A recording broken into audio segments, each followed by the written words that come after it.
और उसमें सबसे बड़ा जो मसला बनता है काश्तकार कि काश्तकार जो छोटा काश्तकार है उसके पास इतना पैसा नहीं है कि वो जो खाद और बीज और इस किस्म की चीज़ें जो इनपुट्स होते हैं एग्रीकल्चर वो खरीदे और डाले जब नई फसल को बोने का वक्त आएगा, जब बोने का वक्त आएगा। तो अब अक्टूबर नवंबर में बोने का वक्त आता है, फिर आगे जाके मार्च के कटाई, अप्रैल में कटाई के बाद बोने का वक्त आता है। तो अब जब बोने का वक्त आएगा उसके पास कोई कैपेसिटी नहीं होगी कि वो अब उन रिक्वायरमेंट को पूरी कर सके अगर उसकी ज़मीन पानी से फारिग हो गई है। ये भी एक सबसे बड़ा जो है वो मसला है।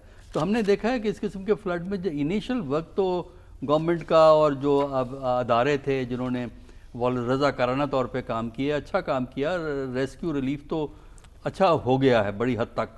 डॉक्टर साहब, किसान जिसकी कमर टूट गई है उसके लिए अब गवर्नमेंट को क्या करना चाहिए? गवर्नमेंट को देखिए ना, गवर्नमेंट को तो सिर्फ किसान का रोना नहीं है, पूरा एग्रीकल्चर तबाह हो गया है। आप ये इस पे क्यों नहीं गवर्नमेंट गौर करती कि आपके एग्रीकल्चर को हुआ क्या है, कि आप एग्रीकल्चर की जो प्रोडक्ट्स हैं, गंदम को आपने किस तरह डील किया है। गंदम की जब फसल कटी है मार्च अप्रैल के अंदर, उसके बाद आपने गंदम खरीदने से इनकार कर दिया। उसका क्या नुकसान हुआ? जो गरीब जो किसान है वो मारा गया।